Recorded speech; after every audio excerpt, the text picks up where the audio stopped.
Muito bem-vindos, muito bem-vindas, os meus grandes amigos, minhas grandes amigas, parceiros, parceiras, camarados e camaradas, né, daqui da canal Bola Viva e também da Web Rádio Censura Livre. Hoje um podcast especial de sábado. É muito difícil nós aprontarmos uma dessas, né, para vocês, mas já que pintou oportunidade, hoje vai rolar.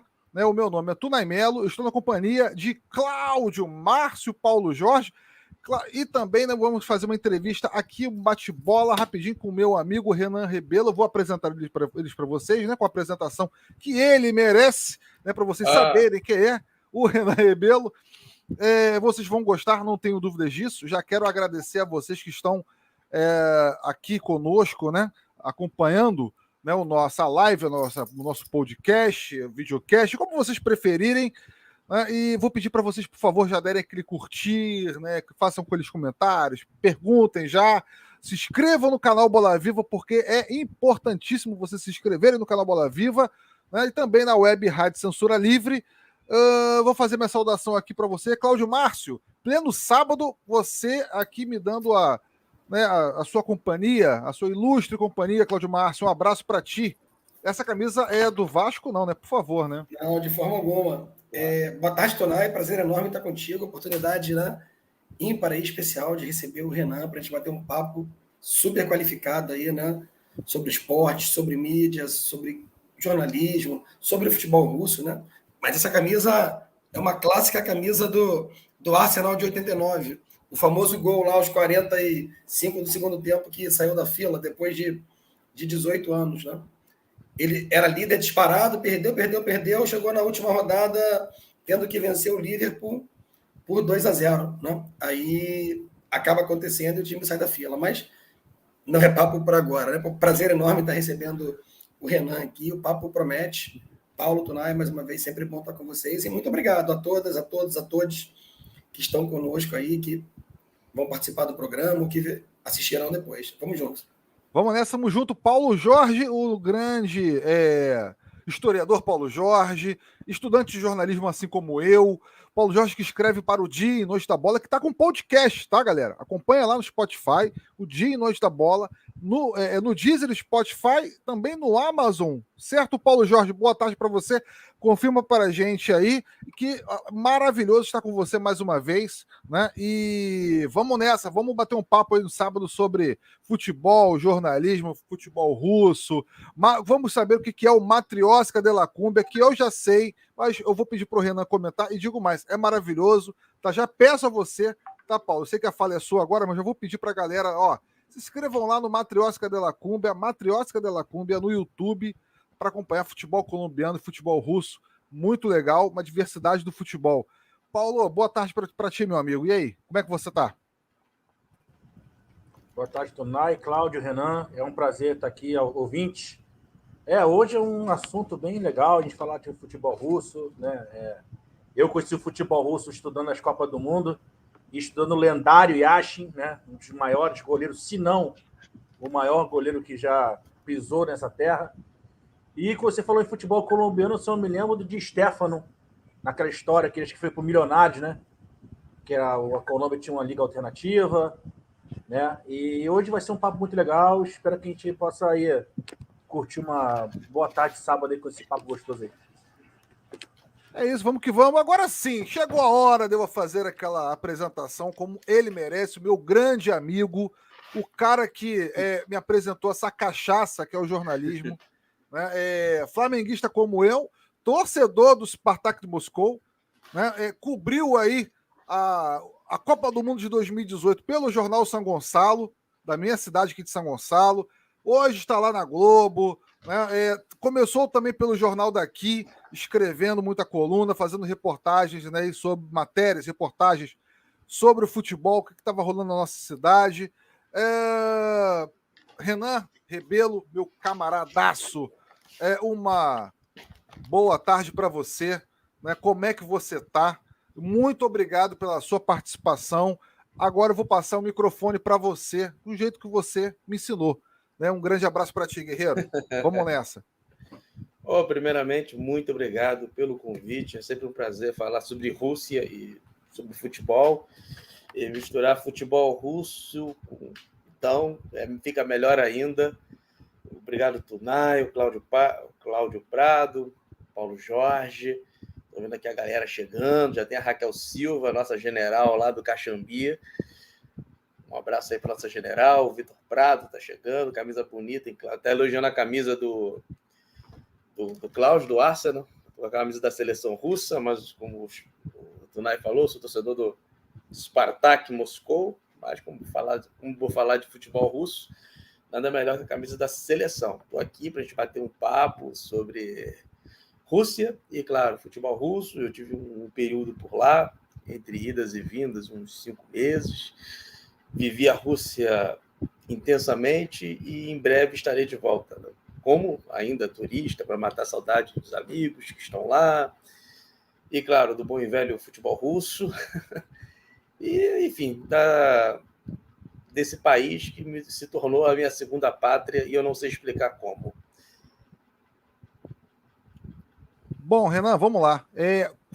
Comece falando aí da sua vida, né? Você é de São Gonçalo, você não é de São Gonçalo, você não é gonçalense, né? Você é pitense, como você mesmo disse, né? Daqui do bairro do Pita, de São Gonçalo, do Rio de Janeiro. Como é que começou essa cachaça aí com jornalismo, né? Como é que foram os primeiros passos? Diz aí pra gente. Pois é, né? Nasci em Niterói, radicado em São Gonçalo, mais precisamente no bairro do Pita. Eu sempre falo que eu posso estar em Moscou, em Paris, Teherã, em qualquer lugar, mas eu sempre vou ser do Pita primeiro, depois São Gonçalo, né? Lá no Pita a gente é bem bairrista, então eu me identifico como pitense primeiro. Pois é, o jornalismo sempre esteve na minha vida sem eu perceber. A verdade é essa. Eu cheguei a trabalhar em rádio comunitária na época, foi a minha primeira experiência com jornalismo foi em rádio comunitária. Na época eu dava aula de web designer, né, como estagiário de um curso em São Gonçalo, até que um dia, não sei como, descobriram no meu telefone dessa rádio comunitária, ligaram lá na minha casa, no telefone residencial, me convidando para ir na rádio e tal. Cheguei, conheci os diretores, e 1 semana ou 2 semanas depois eu estava apresentando um programa sobre rock, meu primeiro programa na NBFM no Barreto. Aí depois entrou uma antiga empresária de São Gonçalo, que era do meio do rock, com patrocínios e tal. Eu perdi o programa, o diretor da rádio não queria que eu saísse. Na época eu apresentava esse programa também com um amigo, o Bino. A gente fazia o NB Rock Brasil às quartas. E aí eu escrevi um programa sobre cinema, que acho que é minha paixão. Eu amo tanto futebol como amo cinema. E a gente falava dos filmes que passavam na TV. Na época se via muito filme na TV, hoje é streaming, né? Mas na época era muito filme na TV. A gente comentava os filmes na TV, as séries, passava trilha sonora. Foi assim meu primeiro contato com o jornalismo. E eu escrevi esses 2 programas, comandava. Depois, na época, eu era muito leitor da revista Rolling Stone. Eu comprei a revista Rolling Stone Brasil de outubro de 2006 até 2014, 2015. Mandava muito e-mail para lá. E eu, junto com outros leitores do Brasil inteiro, da Rolling Stone, criamos um blog sobre cinema, sobre música. Esse foi o meu primeiro contato com o jornalismo, mas eu não estava com a cabeça focada no jornalismo, para ser bem sincero. Minha mãe ficava então desesperada, que eu tinha que ter uma carreira, né? Eu estava em casa, assim, eu não sabia o que queria fazer. Aí, quando eu vi o Caco Barcelos no Fantástico, e tinha o quadro do Profissão Repórter, que não era um programa, era assim, um quadro. Quando eu vi o Caco Barcelos, eu pensei, eu quero ser como ele. Aí daí eu entrei nessa vida de jornalista. Tive alguns percalços, assim, tive que largar o curso, depois voltei, mas nesse período que eu larguei o curso, entrei na geografia da UERJ, e a geografia me levou de volta para o jornalismo. Eu comecei a pesquisar sobre um estádio que estava sendo construído num bairro de Jardim Catarina. Para quem não conhece, Jardim Catarina é uma área periférica de São Gonçalo, e na época estava sendo erguido um estádio pela Macro Action, que é a empresa ali que é dona do terreno ali do Pica-Pau, que fica no Catarina Velho, que é dono do Clube Gonçalense Futebol Clube. Esse clube passa a existir quando esse empresário compra o Tanguá Futebol Clube. E na minha pesquisa de monografia da época, eu comecei a seguir o Gonçalense, acompanhar os jogos, a história, para fazer algo sobre geografia urbana. E quando eu vi, já estava no jornalismo. Estava cobrindo toda a segunda divisão do Carioca. E quando eu vi, tinha voltado para o jornalismo. No ano seguinte, entrei no jornal. E dali eu não saí mais. Né? A vida, eu tentei sair do jornalismo, mas a vida não deixou. Nesse percalço também me formei como comissário de bordo, tentei sair do jornalismo, mas não consegui. E hoje eu trabalho na TV como produtor. Mas não mais no esporte. Né? Hoje eu estou no jornalismo geral, mas o esporte... Eu nasci do jornalismo pelo futebol, né? Nem pelo futebol. Bem lembrado, você falou do Jornal Daqui, eu tive uma coluna lá chamada Esportografia, que mostrava geografia com esporte sempre me guiando, né? E eu acompanhava rugby, beisebol, tudo que vocês possam imaginar nessa fase, né? Que eu tive quando eu li um livro do PVC que eu indico para todo mundo que quer entrar nessa vida de jornalismo esportivo. O livro se chama Jornalismo Esportivo, literalmente, do PVC. E ele faz uma crítica que a imprensa esportiva brasileira não é esportiva, e sim boleira, que fica muito centrada em futebol. E como eu gosto muito de Olimpíada, eu não posso só ficar preso ao futebol. Hoje, meu único trabalho na área é com Matriótica de la Cúmbia. O Matriótica de la Cúmbia na área de esportes, né? É uma iniciativa minha e do Eduardo Gomes. O Eduardo Gomes que escreveu esse livro aqui, ó, o Eldorado, Os Efeitos do Profissionalismo no Futebol Colombiano, 1948 que é maravilhoso. E 1951. Ele já tem outros livros. Ele é um grande especialista, ele é um especialista em Colômbia. A paixão que ele tem pela Colômbia, eu tenho pela Rússia. E a gente sentia falta assim, de estar na comunicação, de falar sobre futebol. E como essa falta de tempo nossa, né, na minha correria, ele na correria dele, ele é professor de história, também é radialista. Eu falei, por que a gente não junta então as forças? Aí daí nasceu o Matriótica de la Cúmbia. Matriótica, por ser talvez o maior ícone pop da Rússia, né? Não tem como você não pensar na Rússia, não pensar em vodka, claro, em matriótica, Praça Vermelha. Então a matriótica, tem várias matrióticas dentro, então a gente tem um mundo, um universo dentro da matriótica, e a cúmbia é o ritmo musical mais popular da Colômbia. Então, por isso, nossa logomarca é uma matriótica segurando um chocalho de cúmbia e com as cores da Rússia e da Colômbia. E a gente é dedicado à Rússia e Colômbia. Do futebol russo, em breve a gente quer ir para outras modalidades de Colômbia e Rússia. Foi assim que nasceu o Matriótica em 2020, durante a Euro. Mas inicialmente no Instagram, e esse ano a gente está no YouTube, transmitido o Russão, sempre aos finais de semana. Hoje tivemos uma transmissão, o jogo Khimik e Krylia Sovetov, e toda segunda a gente transmite o Campeonato Colombiano, né? E em língua portuguesa. E desde junho até agora, contando todas as visualizações, já passamos de 23 mil na visualização geral. Ou seja, público tem, não apenas para consumir o futebol, mas sim para entender sobre a dinâmica, sobre a cultura, sobre a sociedade desses dois países tão diferentes, que a gente fala em língua portuguesa. Bom, maravilha. Cláudio, pode falar, diga aí. Tem uma presença aqui que eu vi no chat. Ela mora na Rússia, está acompanhando a gente, mas ela não fala português. Está aqui, Irina Explorer. Então vou pedir licença para falar com ela em russo rapidinho. À vontade. Доброе пожаловать, Irina. Как дела? Спасибо. Maravilha. Eu espero que a Irina, mesmo, né, não falando português, que se inscreva no canal Bola Viva e esteja sempre presente com a gente. E você se vire como tradutor dela, sempre nos podcasts, Renan. Vamos Irina, lá, Cláudio. Irina, tu не говорит у вас, вы можете подписать на канал. Bola Viva canal, вы можете подписать сейчас. Vou pedir para ela se inscrever no canal. Bacana, cara. Bacana demais. Cláudio, Paulo, vamos lá, faça suas perguntas aí. Então, né? O Renan tem muita história legal para contar para gente. Claro, então. O Renan tocou no ponto que me é muito caro, Renan. Acho que a gente acaba convergindo para o futebol, mas eu também, como você, né, assim, sou apaixonado por esporte de maneira geral. E como é que foi para você, que curte tanto e tem também predileção pelos esportes olímpicos, tá num país com tanta tradição, né? E aí já vou te emendar 3 de uma vez só, né? Você falar um pouquinho de como você está vendo essa situação aí, né, da punição. Essa é o desdobramento, né, da UEFA aí, né, para os times russos, ter afastado a Rússia da Copa, e como é que foi estar num país com tanta tradição e podendo sorver, participar de tantos esportes, né, num país que tem enorme tradição e vencedor.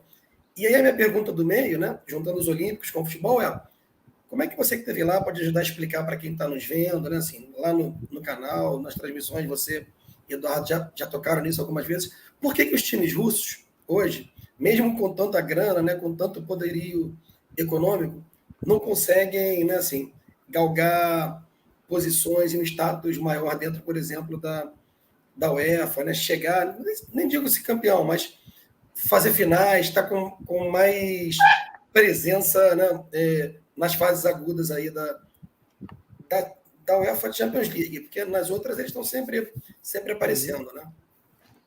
Foram ótimas perguntas, ótimos pontos. Vou começar pelo mais fácil, que é da minha experiência, depois eu vou responder de forma subjetiva, né?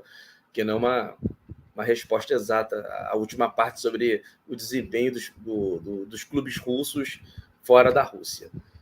Vamos lá. Quando eu estive na Rússia, eu não imaginava nada do que eu ia encontrar.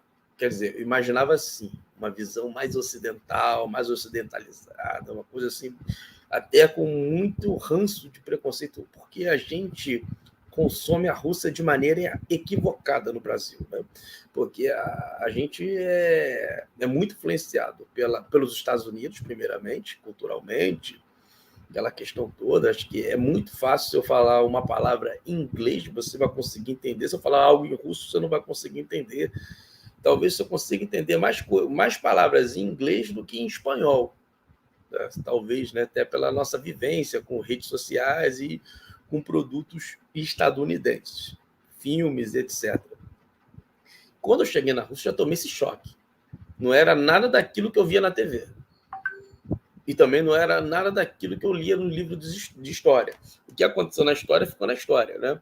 Tem gente que aqui no Brasil acha que a Rússia é um país comunista até hoje. Não é. O comunismo na Rússia é para turista.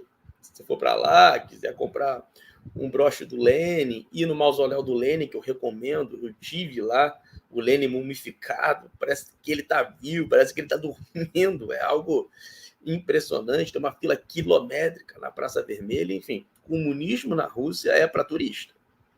Ponto. Não existe mais comunismo, não existe isso. Entendeu? E as pessoas não têm saudade. A grande maioria das pessoas que eu conversei não tem saudade, né? Mas claro que isso não é um dado, não é uma pesquisa que eu fiz. Eu falo da minha sensação, minha experiência lá. Outra coisa, a Rússia é um país super moderno. Moscou é uma cidade maravilhosa. Hoje, inclusive, Moscou faz 875 anos. Eu fiquei muito feliz com essa live no dia do aniversário de Moscou. Sexta-feira, falar nisso, o Tolstói faria 194 anos, mas enfim, voltando aqui à nossa prosa. Moscou é uma cidade super moderna. São Petersburgo, maravilhosa. Eu tive a oportunidade de ir na antiga Stalingrado, que é Volgogrado, no sul da Rússia. Peguei um trem, demorei 21 horas para chegar em Saratov, eu queria conhecer uma cidade que não era sede de Copa, para ver como era a diferença de Saratov para Moscou, para outra cidade de sede de Copa. Depois fui para Volgogrado, ver Nigéria e Islândia. Fui mais pela cidade e tal, conheci a antiga Stalingrado, onde tem um monumento da Mama Kurgan. O futebol é muito popular lá, mas tanto quanto o futebol é o hóquei. O hóquei é muitíssimo popular. No Brasil, o primeiro esporte é o futebol, o segundo é o futebol, o terceiro é o futebol, e o quarto, quando tiver a Olimpíada, vai ser vôlei, como um dia já foi o basquete. O Brasil é uma monocultura de esporte, e a Rússia não. A Rússia ela é um celeiro de modalidades esportivas, de basquete, voleibol, entendeu? Tem gente que joga voleibol depois do trabalho, sabe? Vai lá para se divertir. É uma modalidade. O esporte na União Soviética era um pilar muito importante para o desenvolvimento da sociedade, para o desenvolvimento da sociedade, além da arquitetura, dos planos quinquenais, entendeu? O esporte sempre foi um pilar básico da União Soviética. Se você pegar o histórico olímpico da União Soviética, é muito melhor do que do Brasil. E o Brasil, o que não falta é esportista. Nós temos muita gente, muito brasileiro. O que falta é política esportiva. Hoje a gente vive em um país que não tem Ministério do Esporte. Isso é algo muito grave. Tem uma secretaria, isso é muito pouco para um país como o Brasil. Então a gente já vê essa diferença. Eu fui a Moscou, que sediou a Olimpíada de 1980, foi um grande evento. Até hoje tem resquícios daquela Olimpíada, como o mascote lá, o urso Misha, que é vendido como souvenir até hoje, sendo que isso aconteceu em 1980. E eu cheguei na Rússia alguns anos depois, a primeira vez, em 2018, que o Rio sediou uma Olimpíada pela primeira vez. E a gente viu como é que foi a duras penas para os atletas brasileiros terem condições de competir na Rio 2016. Então, a gente já tem essa diferença brutal. Claro que o esporte ele é muito, muito, muito bem quisto.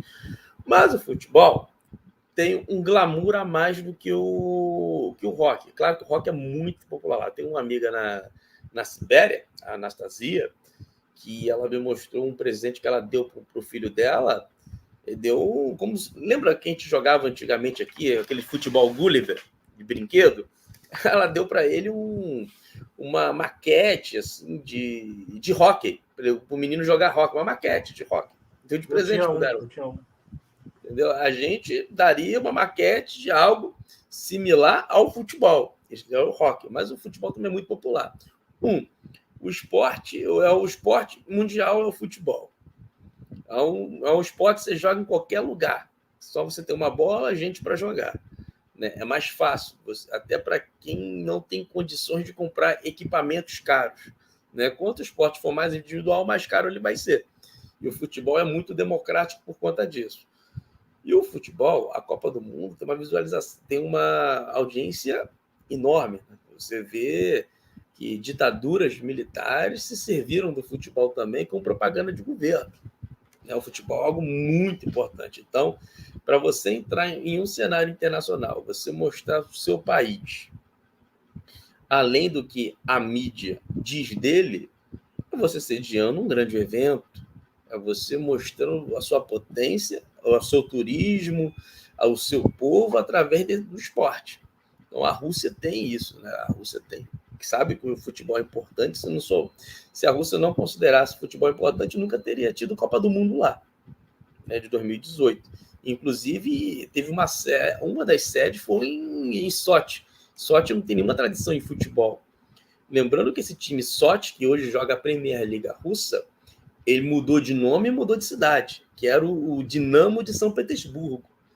E muda de nome ali em 2017, 2018 para Sochi, para herdar, inclusive, o estádio olímpico, o estádio que foi construído para, se não me engano, para os Jogos Olímpicos de Inverno de Sochi. Se não me engano, ele foi construído nessa época.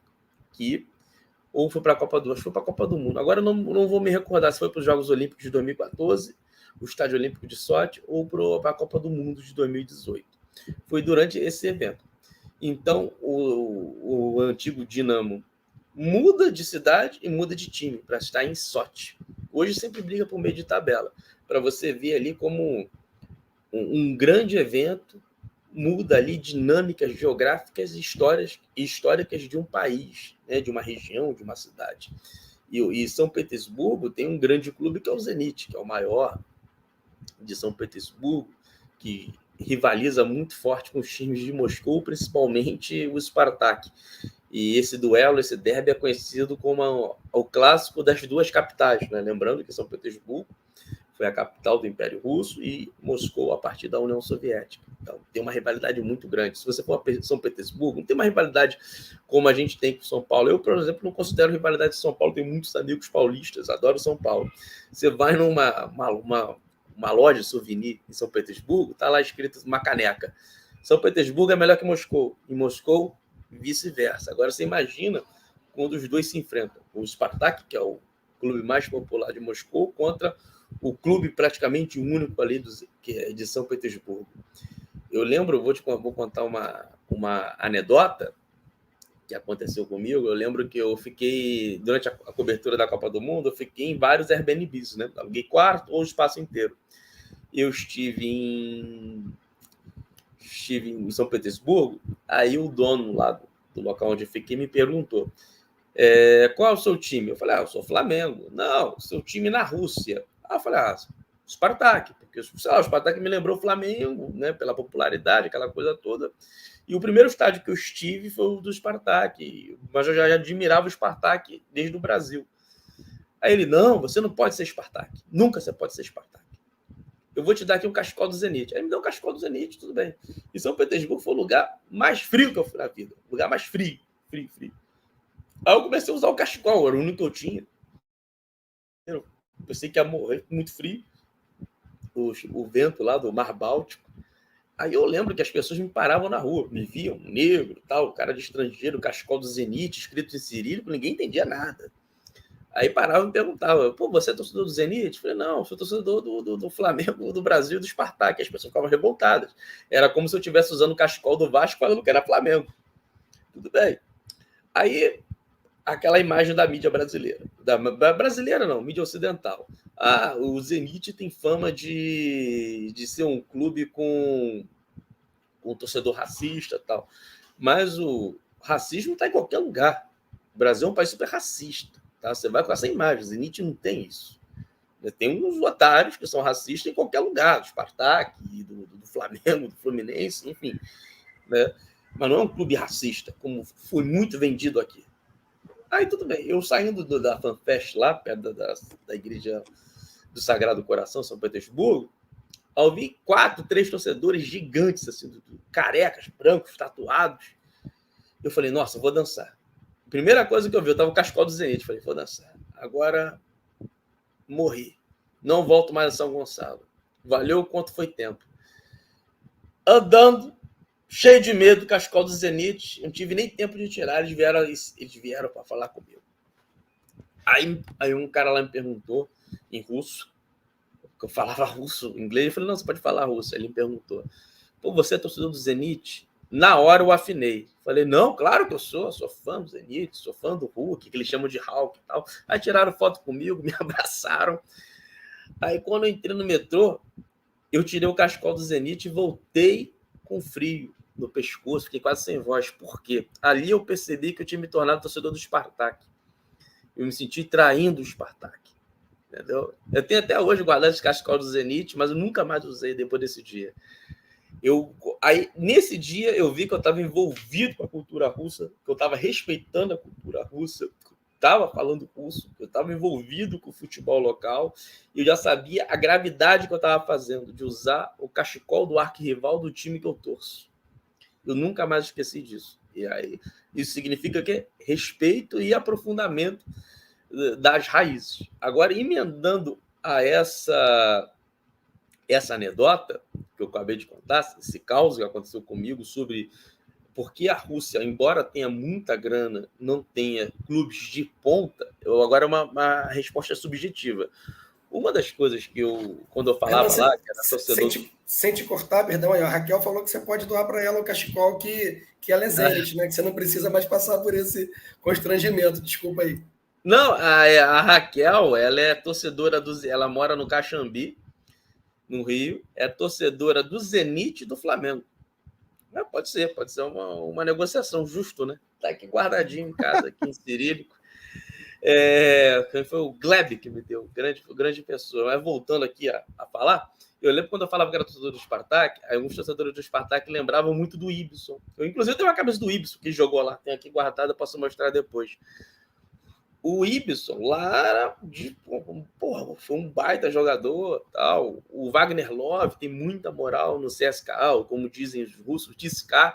Mas a gente pegar o Ibson, o Wagner Love e outros jogadores, o Ayrton Lucas, que na minha época, lá na Rússia, estava jogando no Spartak, eles não tiveram grandes destaques das principais ligas, que é Espanha, Itália, né? Mas por que isso? Por quê? Aí é uma resposta subjetiva, como eu falei, né? Algo objetivo. A Rússia tem muito dinheiro, tem. Mas um jogador prefere jogar no Real Madrid ou em algum clube russo? Aí entra o fetiche do mercado. Nem tudo é dinheiro, é o fetiche do mercado, que o Wagner Love, eu já vi frases dele falando que na época da seleção brasileira, que ele estava no CSKA, ele ganhava muito mais que alguns jogadores que estavam em ligas principais, como Itália e Espanha. Mas tem aquela coisa, a Rússia ainda tem uma imagem complicada por parte da mídia ocidental, não é papo de revolucionário, tem uma imagem, sim, negativa, muito negativa. Quando eu estive lá, eu vi uma outra Rússia, tá? Não estou falando que a Rússia é uma Disneylândia, que é o paraíso, não estou falando isso, não sou advogado, e muito menos advogado da Rússia. Mas não é esse diabo que pinta, né? Que a gente é criado aqui no Brasil. Os Estados Unidos é a polícia do mundo, é o legal, a gente tem que aprender inglês, a moeda do mundo é o dólar, inglês é a língua universal, a gente cresce com essas falácias. Se você for à Rússia, eles falam inglês, a maioria da população fala inglês igual brasileiro, ou seja, não falam. Uma parte, uma zona turística pode falar, mas a maioria não fala. Porque falar que inglês é língua universal é balela. Por isso que eu fui aprender russo, para eu falar com a população local, e não de respeitá-la querendo falar um outro idioma. Ponto. Então a gente já cresce com isso. Nos Estados Unidos, aquele padrão, e também a gente nasce, cresce e reproduz que a Europa, porra, é bacana, França, a moda da Itália, a pontualidade britânica, a gente reproduz esses estereótipos, que isso ajuda nos negócios desses países, com países latinos como o nosso, né? Nós fomos colonizados por portugueses, a porta de entrada dos brasileiros na Europa geralmente é Portugal ou Itália, por conta da forte imigração italiana que teve aqui. Os campeonatos são exibidos aqui.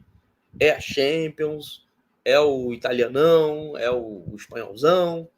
E o campeonato russo estava passando até pouco tempo na TV, não passou mais.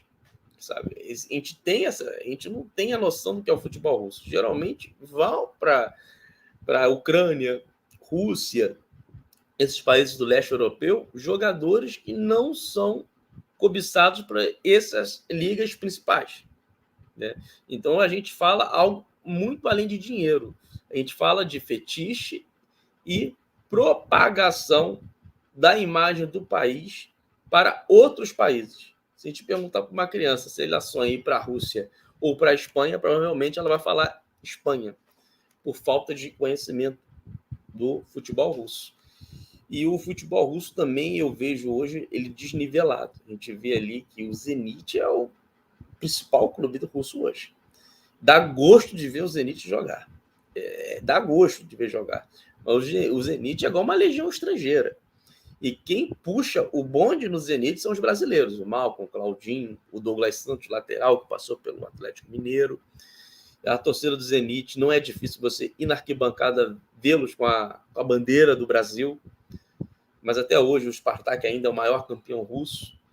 Temos aí o CSKA, que é fortíssimo, o Dinamo, que perdeu agora o Balbuena para o Corinthians e o Varela para o Flamengo, foram desfalques importantes. E a gente vê aqui no futebol russo concentrado ali nos maiores, né? Às vezes a gente vê um jogo assim, Spartak contra o Ural. Parece treino de ataque e defesa. O Ural, até agora, na nona rodada da Premier Liga russa, não ganhou nenhum jogo. O Ural, que é de uma cidade importante ali, de Ekaterimburgo.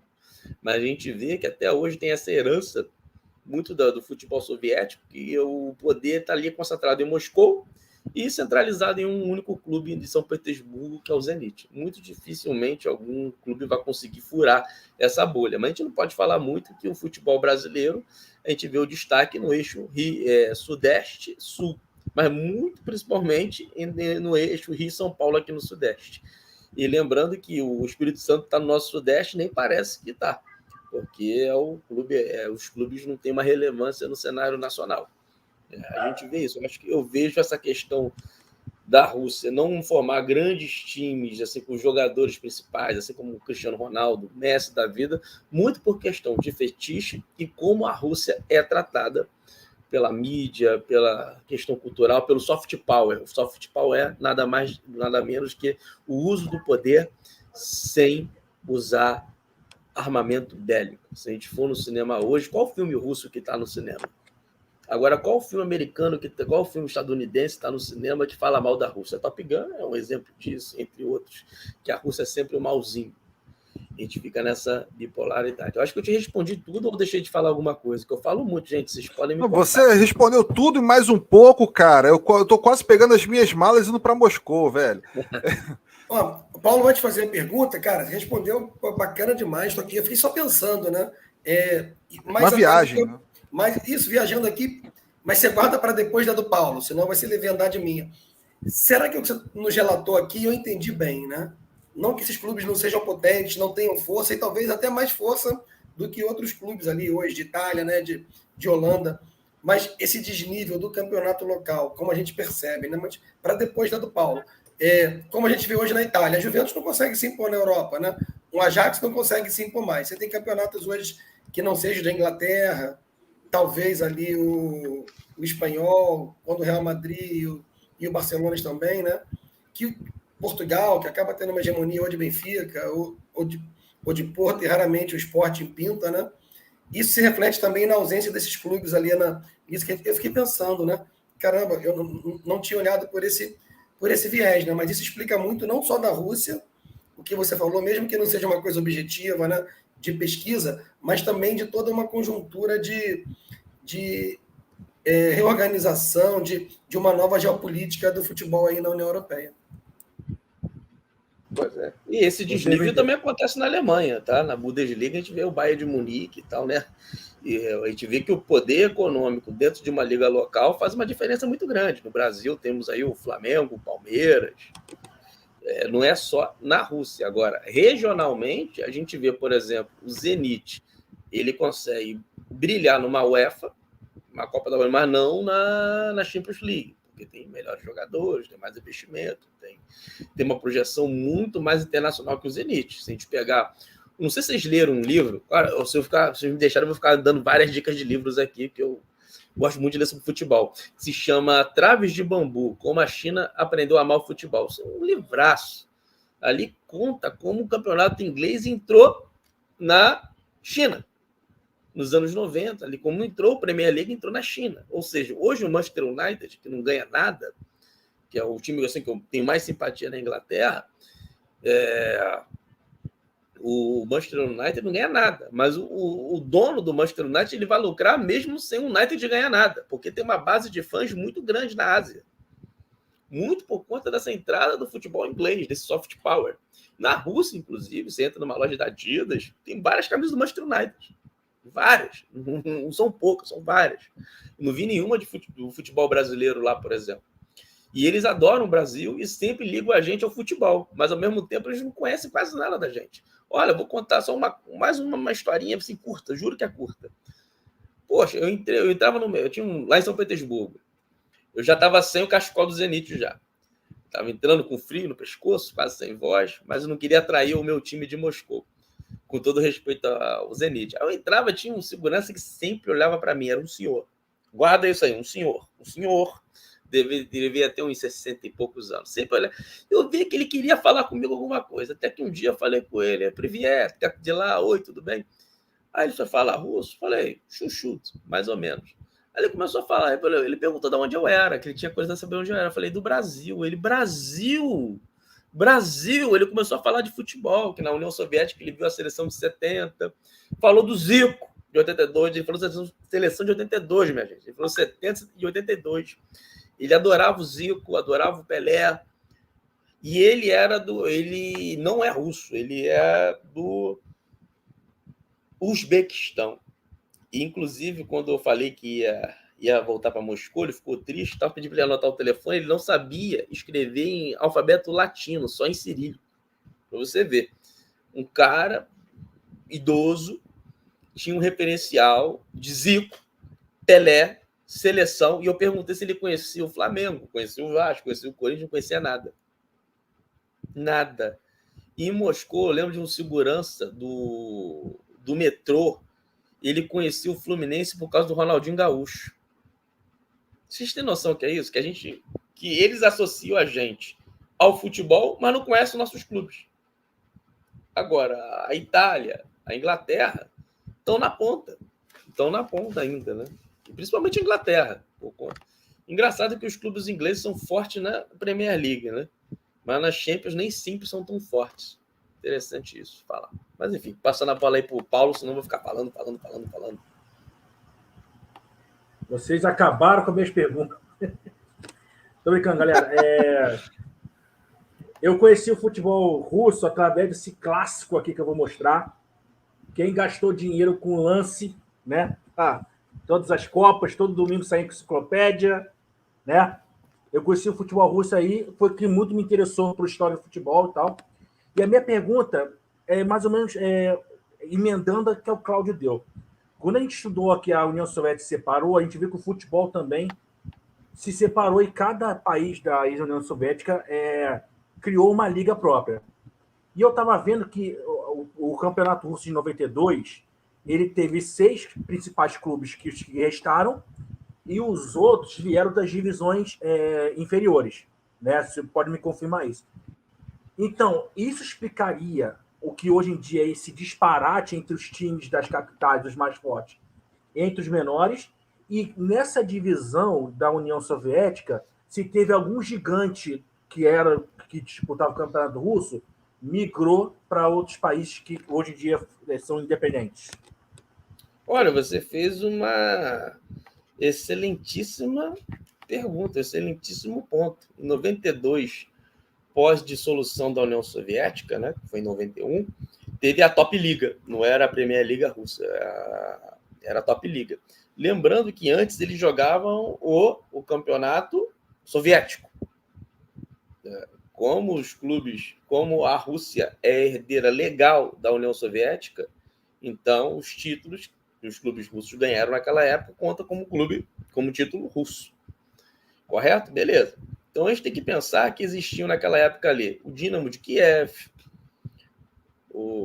clubes da Geórgia, de outros países da União Soviética. Ponto, claro. Então, quando acaba a União Soviética e vai a Top Liga, que na década perdida na Rússia, que é a década de 90, aquela época de privatizações, de bilionários nascendo da noite para o dia, por conta da queda da União Soviética. Lembrando que teve até um plebiscito que a população era contra a dissolução da União Soviética, como foi destruída, né? Muito por conta ali daquela Guerra Fria entre Estados Unidos e Rússia e União Soviética. E quando você termina isso, quando você cai o bloco soviético, você fica com poucos clubes russos. Inclusive, na época da União Soviética, o poder estava... Inclusive, está nesse livro aqui que eu ia falar no final, né? História do futebol da União Soviética, fala muito sobre isso. E os clubes que ganhavam ali eram de Moscou ou Kiev. Eram os principais. Foram os anos de glória ali do Spartak Moscou, anos de glória do CSKA, que era ligado ao exército, o Dinamo, que era ligado à polícia secreta, o Spartak era o único que não era ligado a órgão nenhum, tanto que tem a alcunha, o apelido de Clube do Povo, tem o Torpedo Moscou, que era da indústria automobilística, Torpedo, e o grande duelo ali da União Soviética era um dos grandes, mas talvez o principal, muito pela rivalidade, era Spartak Moscou, que representava, era o time de maior torcida em Moscou, capital da União Soviética, contra o Dinamo de Kiev, que representava ali a Ucrânia. Os dois faziam duelos assim, históricos, de grande rivalidade, porque a Ucrânia e a Rússia, dentro da União Soviética, também tinham um relacionamento não fácil, né? Claro, quando você junta vários países, várias etnias, várias nacionalidades, tem brigas e rivalidades políticas internas. Então, com o futebol, isso era muito potencializado. Agora, quando a gente vê um campeonato com poucos clubes russos, foi por conta disso, né? Quando você desmonta uma estrutura, agora você vai jogar no seu país. Vai jogar no seu país, não existe mais, então você tem que subir alguns clubes e jogar com o que você tem, né? Que são Spartak, Lokomotiv, Zenit, CSKA, Dinamo, entre outros clubes. Né? Mas a maior rivalidade ali na União Soviética era o Dinamo de Kiev. E, se não me falha a memória, foi o primeiro clube soviético a ganhar um título intercontinental, foi o Dinamo de Kiev. Então, isso pesa muito para a história. Agora, aí quando você não tem mais o Dinamo de Kiev para jogar, você aumenta ainda mais a rivalidade com seus pares, né? Com seus compatriotas. Agora eu fico imaginando como deve ser o próximo duelo quando essas sanções caírem, uma hora vai cair, não há mal que dure para sempre, entre Dínamo ou qualquer clube ucraniano contra qualquer clube russo. Imagina como isso vai parar o mundo, né? Com esse conflito que acontece na Ucrânia, a Rússia e a Ucrânia estão em voga nos noticiários, muita gente falando coisa que não conhece, muita gente falando com uma visão muito americanizada, mas enfim, ou falando bem ou falando mal, a Ucrânia e a Rússia estão hoje em voga nos noticiários, e no noticiário esportivo também, né? A Rússia perdeu a chance de ir para a Copa do Mundo por causa das sanções.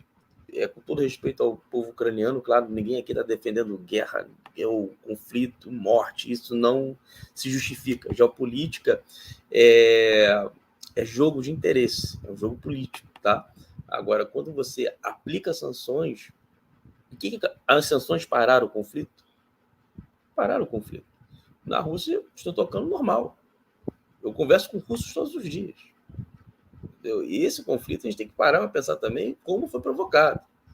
Os Estados Unidos, novamente, fazendo conflito por procuração, a Rússia cercada ali pela OTAN. Aí tem aquele discurso, mas a Rússia invadiu a Ucrânia. Tudo bem, vamos lá. Se a gente pegar ali na história a Guerra dos Mísseis, vocês lembram que quando os Estados Unidos descobriram que tinham mísseis em Cuba, o que os Estados Unidos fez? Não interviu? Não interviu? Quase não teve uma terceira guerra mundial na época que se falava. Interviu mal ou bem na soberania de Cuba. O que a gente vê isso aí E hoje a gente vê que o tiro está sendo pela culatra para os países europeus. Está chegando no inverno, então sem fontes de matrizes energéticas, e os Estados Unidos está lá, apoiando com oração, dinheiro e arma. E Renan, só para você nem terminar, viu, Tonai? É de uma hipocrisia, né? Como você falou, ninguém aqui está defendendo guerra, ataques a direitos civis, nada, direitos humanos, sociais, enfim. Mais né? Sem leitura também, né? A gente não vai discutir geopolítica aqui. Aqui, para a gente falar de futebol russo, não é nem soviético, mas, cara, a gente não vê a voz da UEFA, hora nenhuma, da dona FIFA, de quem quer que seja, né? Da ONU, para falar que o presidente atual da Ucrânia é um sujeito que foi apoiado por americanos e vem de milícias, né, neofascistas, neonazistas. Então, para derrubar qualquer questão, né, de expansão de interesse russo, a gente não está falando de... Pode, né?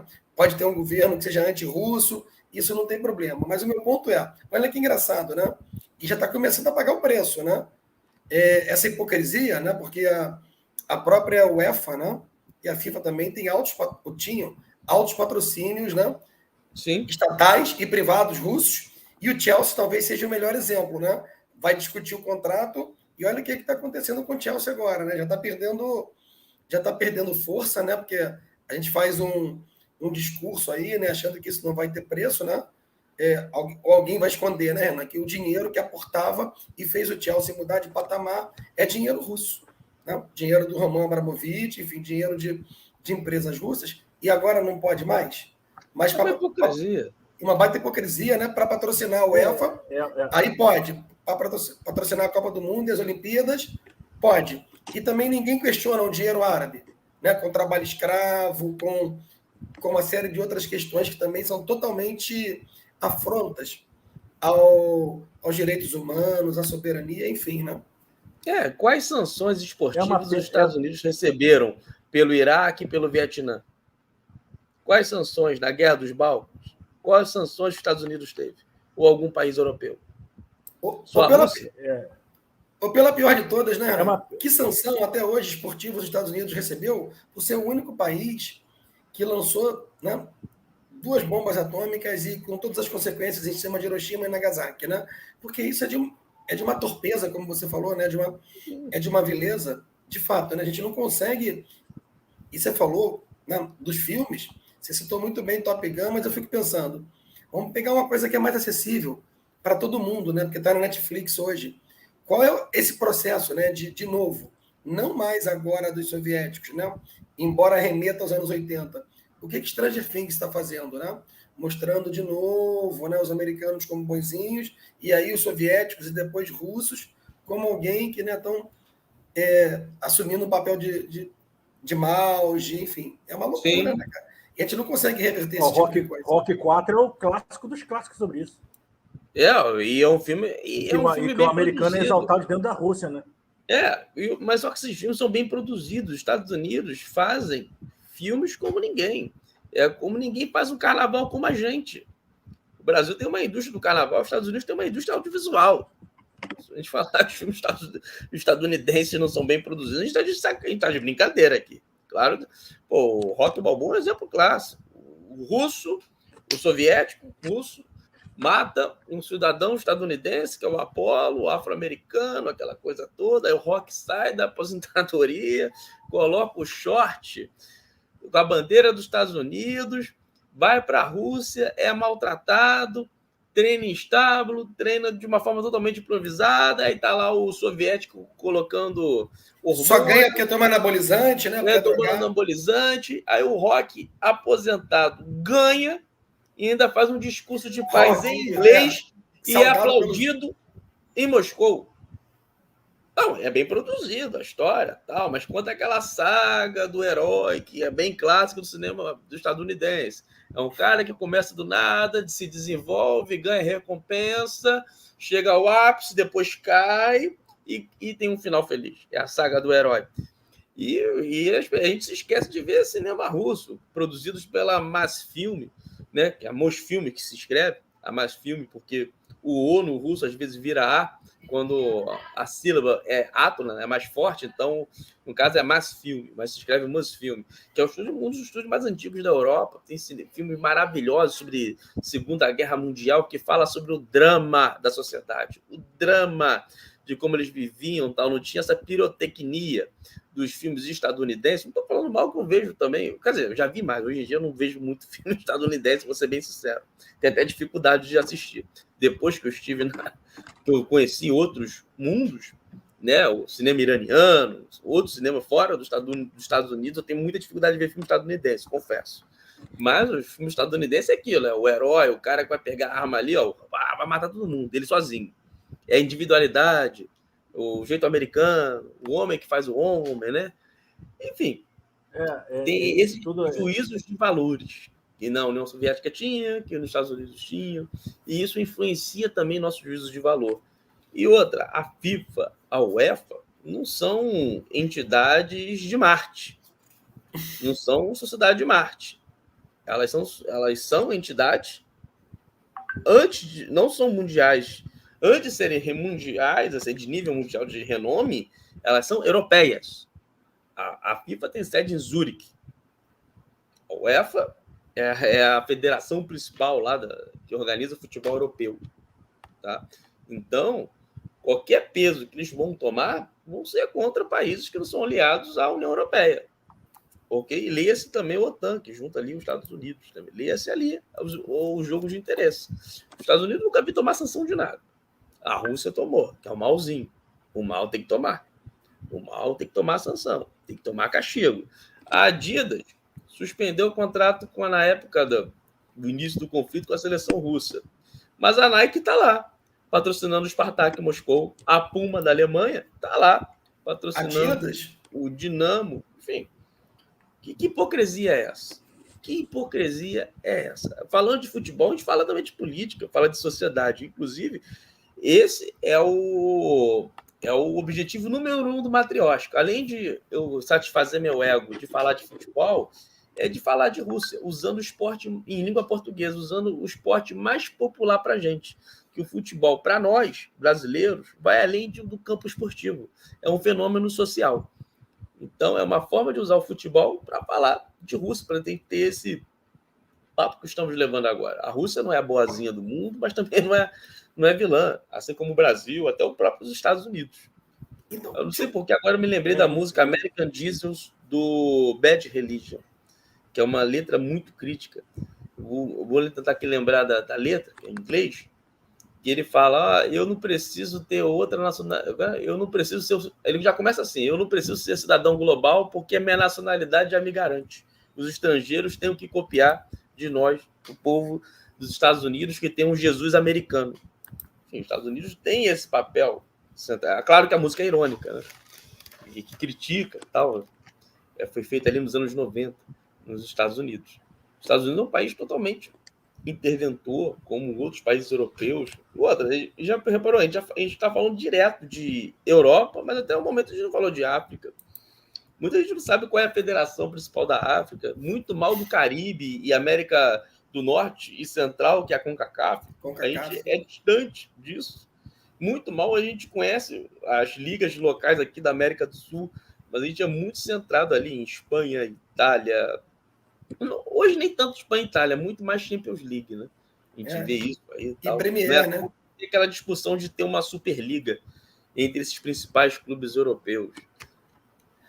Ô, Renan, aproveitando o embalo, infelizmente, fala aí, Paulo. Cláudio, deixa eu dar uma explanação aqui rapidinho. Até 2, 3, fala aí. Infelizmente, a gente vê que o futebol acaba sofrendo com a política externa, né? Eu acompanho aí essa guerra, eu acho que os times russos não deveriam ser punidos, né? Eu acho que o problema de ter 2 governos, os times não deveriam sofrer, né? Porque ali você, fazendo essa sanção, você tem muita gente que trabalha nos clubes que, né, sofrem certas coisas, assim como os times ucranianos estão sofrendo, os times russos também estão. A gente sabe que existe todo um jogo de interesse por trás. Infelizmente, a nossa cultura é uma cultura muito americanizada. A gente costuma sempre ver um lado da história, né? O historiador, ele deveria ver os 2 lados da história, mas muitas vezes a gente só vê um lado porque a mídia só bota um lado. É como você falou, só existe o lado do rock derrotando o mal, o Top Gun derrotando o mal. Mas e o lado da Rússia? Até explano aqui, existe um filme que, infelizmente, eu não me recordo o nome. Na época que lançaram o Pearl Harbor, né, um grande filme, né, eu gosto muito, acho que um ano depois lançaram um outro filme, só que da visão do japonês. Foi aí que eu consegui mudar um pouco a minha visão da Batalha de Pearl Harbor, porque sempre aquela coisa, os Estados Unidos é invadido, tem aquela questão do patriotismo americano e você vai lá e derrota. Mas por que os japoneses invadiram, né? Então você começa a entender outro lado, quando você começa a ver a história por um outro lado, né? Eu queria deixar uma perguntinha rápida aqui, para você poder responder, Renan. A Rússia, né, a União Soviética foi campeã da Eurocopa de 60 e dos Jogos Olímpicos de 56 e 88. A Rússia, então, ela herdou esses títulos ou não? Esses títulos ficaram com a União Soviética? Herdou, porque a Rússia é a herdeira legal da União Soviética. Tudo que então, era da União Soviética, coisa rápida. Sim. E a gente sabe, e você falou do contexto dos campeonatos dos anos 90. Como é que a Rússia montou? Não sei se você vai saber responder isso, deve saber. Como é que a Rússia montou aquela seleção da Copa de 94? A gente sabia que estava naquele momento de ebulição, o campeonato russo estava esvaziado, e a seleção chegou foi em quarto, acho. Não, desculpa. A seleção foi eliminada na primeira fase, mas teve aquele 6-1 que o artilheiro fez um gol em 6 jogos. Foi o Salenko.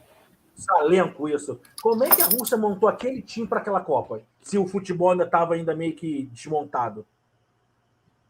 Ele tem que pegar boa pergunta. Excelente pergunta. Eu acho que vou até sugerir uma live só para a gente falar sobre esse time de 94. Quer dizer, de 92 a 94, né? Até porque a gente teve a seleção dos estados independentes, né?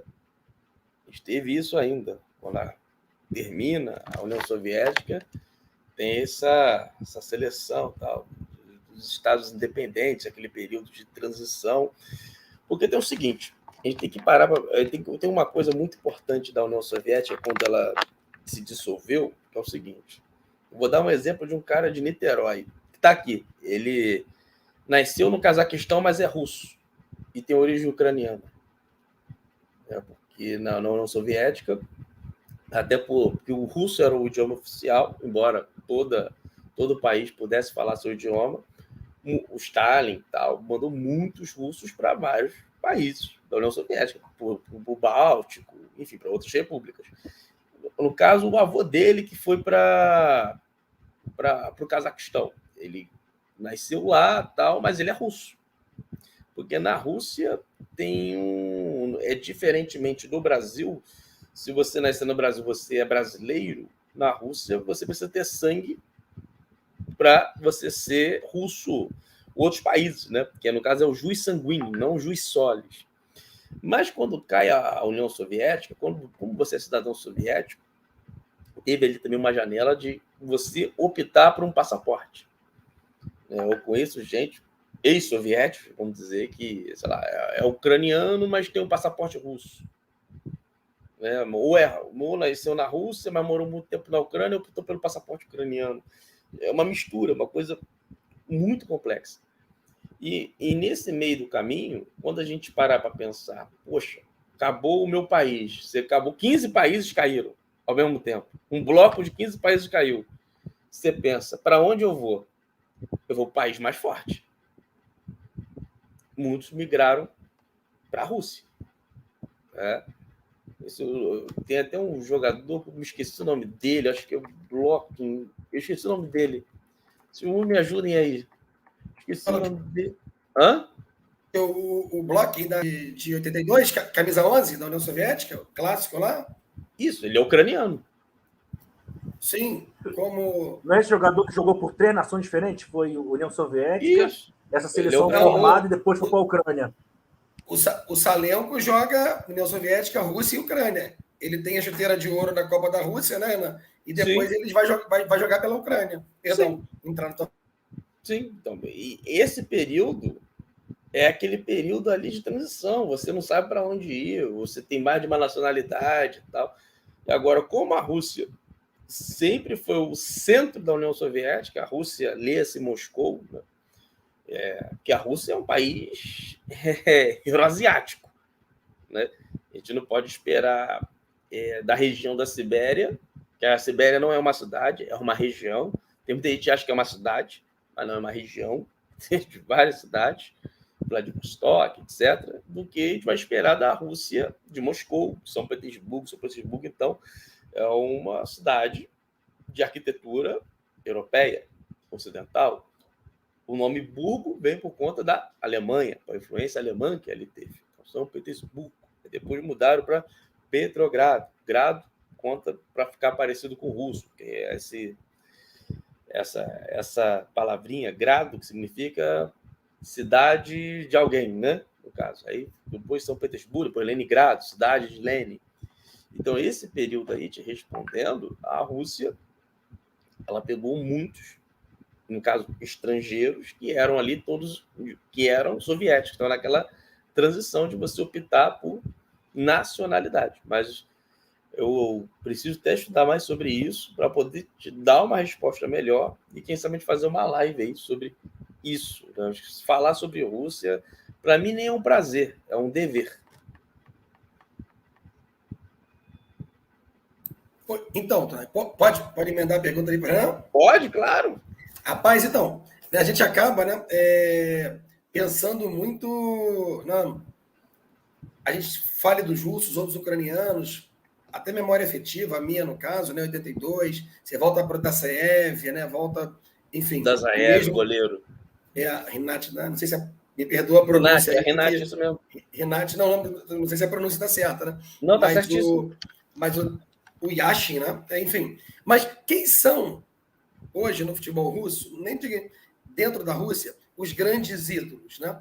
Porque se pensar assim, né?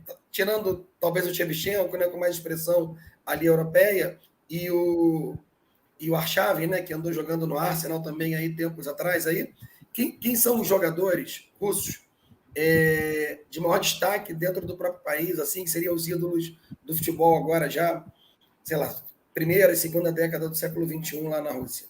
O Yashin é o maior de todos. Então, você vai lá na Rússia, você vai numa livraria, tem vários livros sobre o Yashin.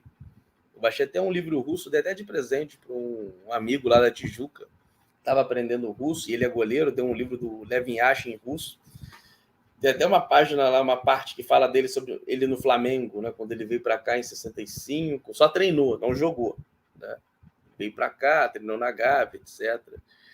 E o Yashin é o maior de todos. Você vai para lá, tem várias coisas do Yashin. Quando ele fez o centenário do Yashin, se eu não me engano, foi em 2019, vários clubes, até rivais do Dínamo, prestou homenagem ao Yashin. O Yashin é o top do top do top.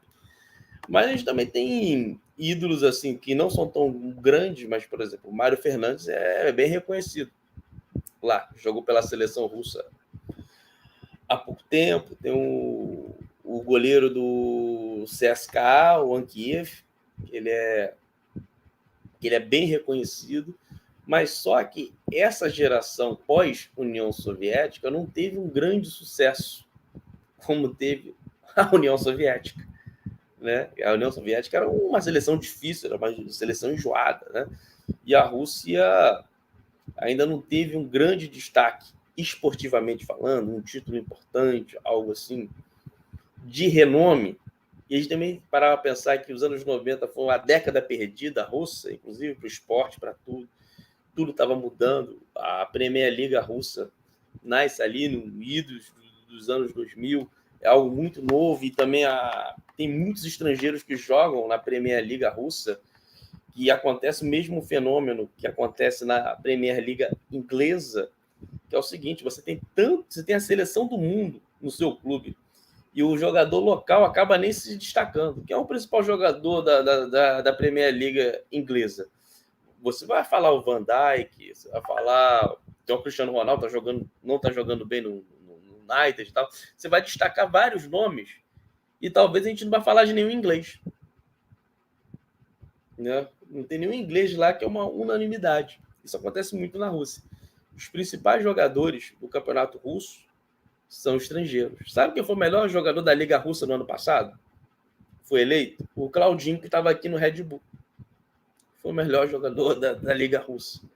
Então a gente vê também o futebol russo pós-União Soviética, um futebol também tradicionalmente mais defensivo.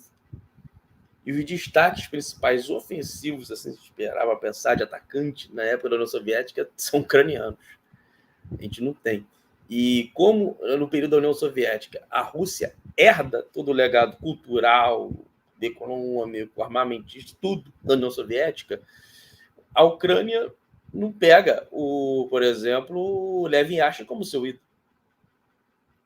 E lembrando que a Ucrânia ficou independente em 92. Eu sou mais velho que a Ucrânia. Eu tenho 35 anos, sou de 87. Então você pega aí o Shevchenko, que foi ali o orgulho ucraniano, né? Na época. Eu acho que a Rússia não tem nenhum monstro demais, Shevchenko. Hã? Jogava muito Shevchenko.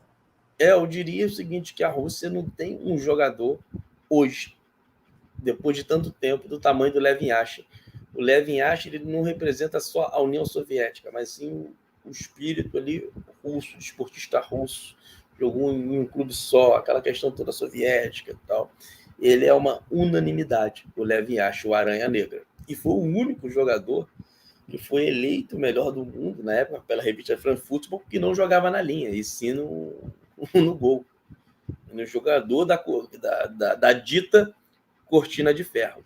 Hoje, a gente tem jogadores que têm uma identificação, assim, boa, tem carinho, mas não é uma unanimidade. Por exemplo, o Valery Karpin, que estava treinando a seleção russa antes da Rússia ser eliminada das eliminatórias pela FIFA, né?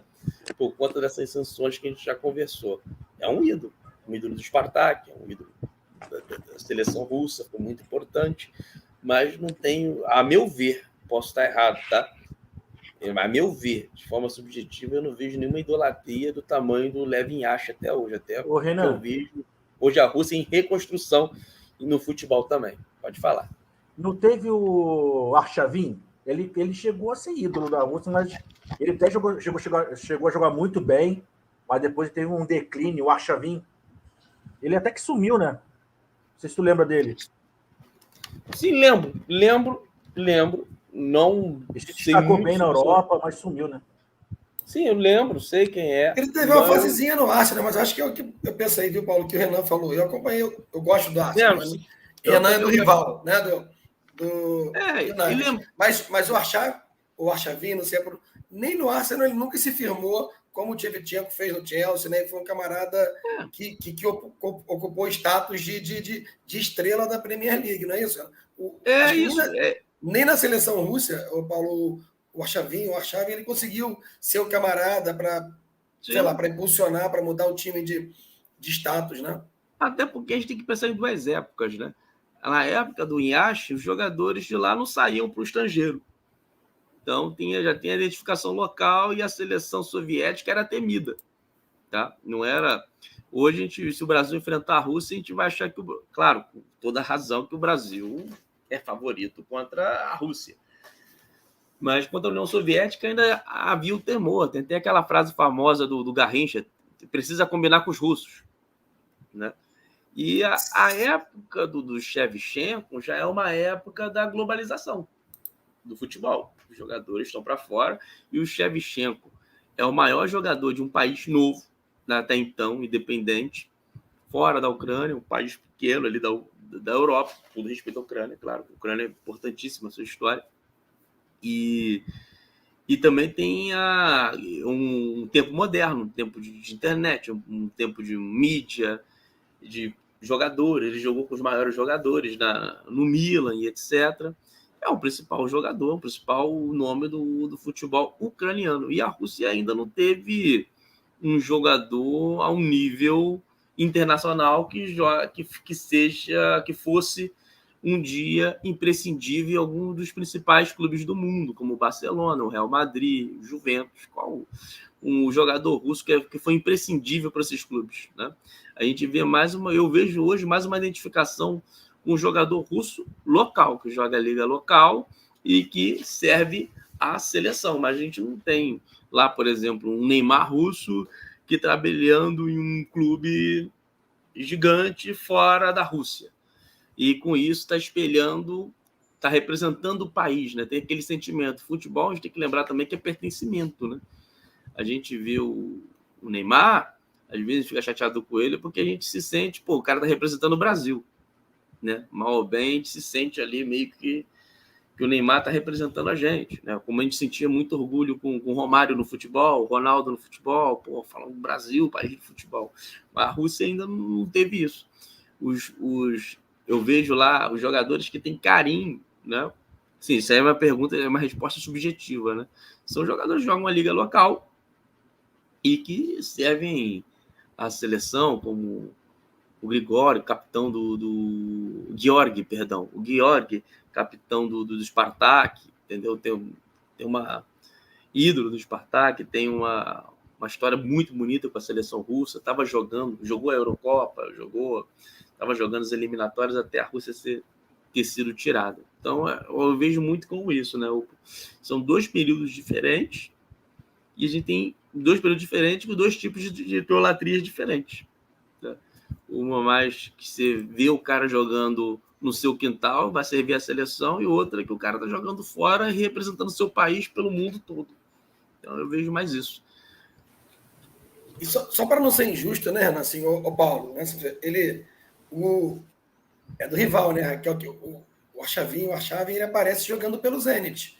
O Zenit ganha o título, né? Depois de um tempão, e ele é campeão no City of Manchester, jogando contra o Rangers da Escócia. Aí ele vem para o Arsenal, mas eu lembro que ele arrebenta na Euro. Eu fui muito fã do Shevchenko. Eu fui muito fã do Shevchenko, tive blusa do Shevchenko. Eu jogava o Elifut, meu ataque era o Shevchenko e Bruno Jimenez. E logo depois do Shevchenko, apareceu o Arshavin. O Arshavin era muito bom jogador. Então, o Arshavin arrebentou na Euro. Ele não é convocado para 2004. Eu não sei como é que deve ser isso, né? Você não estava lá na época, Renan. Não sei se você tem notícia. Olha, como é que foi o Arshavin. Sobre o Arshavin.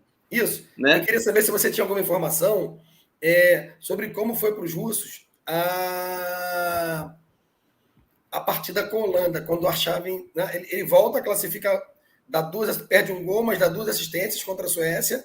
A Rússia tinha que ganha, passa, aí pega a Holanda, né, que tinha vencido a Rússia em 88. E ele arrebenta de novo, dá 2 assistências, e a Rússia elimina a Holanda, que era favorita para aquela Euro de 2008, quando ele arrebentou. Depois eles acabaram perdendo para a Espanha, que vai bater campeão. Você sabe se tem alguma coisa disso, do pessoal, desse jogo, embora você não estivesse lá nessa época? Não, nessa época... Esse é 2008, né? Não estava, nem sonhava ir para lá, entendeu? nessa época eu achava que ia morar no México, para ser bem sincero. Eu não tinha...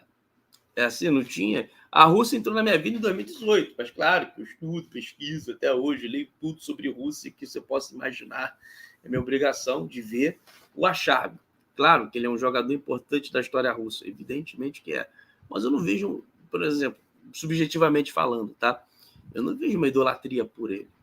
E sabe onde ele terminou a carreira? Ele terminou a carreira jogando no Cazaquistão.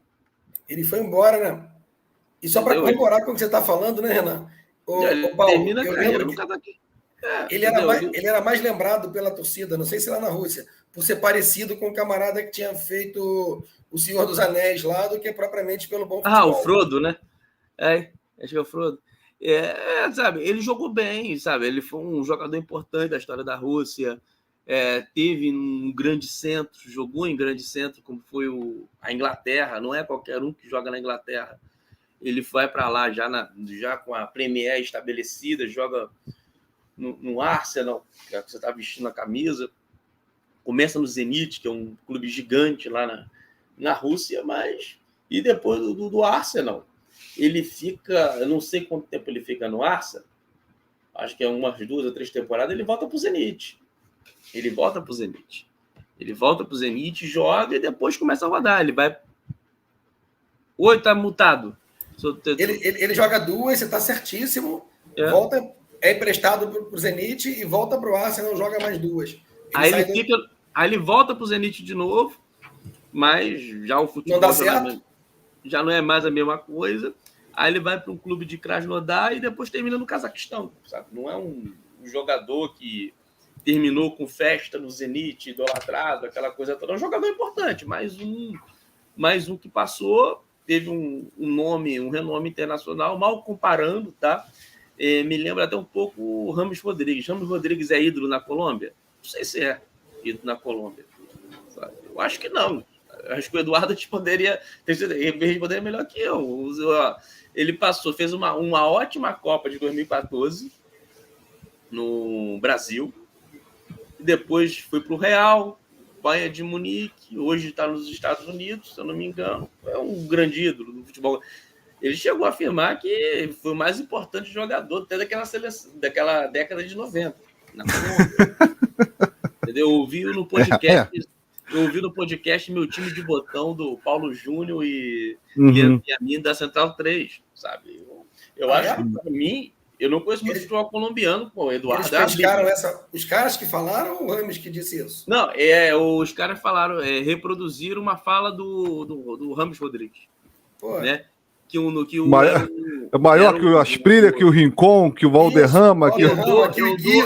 Eu dou a fonte. A fonte é o episódio Meu Time de Botão, da Central 3, episódio sobre Rincon. Eu assisti. Aí tem a frase que o Rincon e eles eram brigados. Né?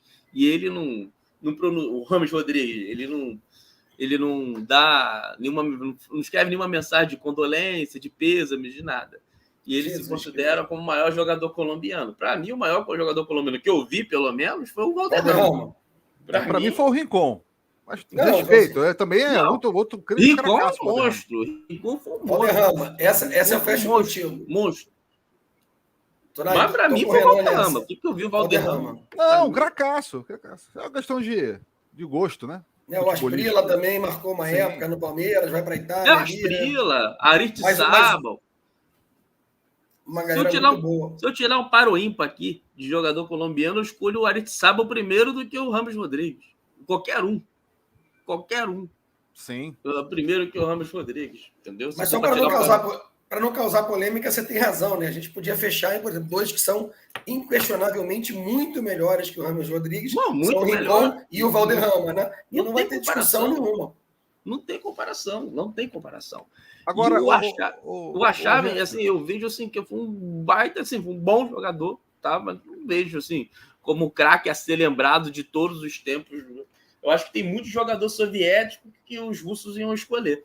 Acho que a Rússia ainda não, a seleção russa ainda não, a seleção russa precisa de um grande feito.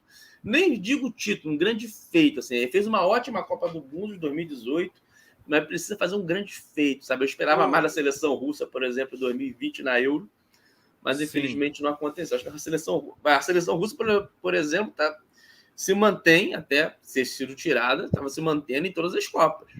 Agora, ô Renan, só para a gente... Eu vou fazer até um comentário, né? Mas antes do meu comentário em cima dessa boa prosa, tá? Eu queria informar para a galera que está assistindo a gente, que vai também nos ouvir, né? Ou que vai assistir a live aqui vai ficar gravado no YouTube, né? Amanhã, depois de amanhã, enfim. É atemporal. Por isso que o Bola Viva tem esse diferencial, porque faz as entrevistas que as pessoas podem ficar à vontade para assistirem a hora que quiserem, né, o dia que quiserem. Mas em parceria com a Rádio Web Censura Livre, o canal Bola Viva é uma das apoiadores, um dos apoiadores aí da Web Rádio, né? Que tem na linha de frente o Antônio Figueiredo, desse Figueiredo, e conta aí, galera, tá, com a rede de apoiadores, né? Você pode se tornar um apoiador de um jornalismo independente, crítico, né, que proporciona, né, bons debates através de programas excepcionais, que é o canal Bola Viva também, que é um deles, né?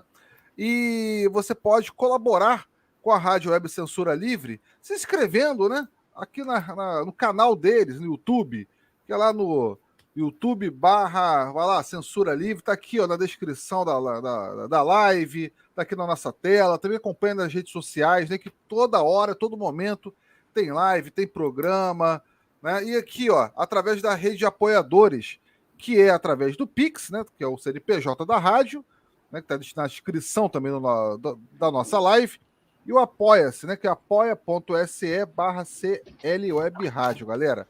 E, Renan, vamos lá, a seleção da Rússia em 2018 teve um papel digníssimo, né? Chegando aí às quartas de finais, né? Eliminando a Espanha, uma das campeões do mundo, né? E teve, muito bom goleiro, o Igor Akinfev, o goleiro do CSKA, goleiraço, diga-se de passagem. É ídolo. É ídolo, né? Mário Fernandes, que fez uma baita participação, brasileiro naturalizado russo. Não sei por onde está jogando, só sei que eu lembro que recebeu uma proposta do Flamengo, se eu não me engano. Chegou a falar, minto, corrige-me. Tantos.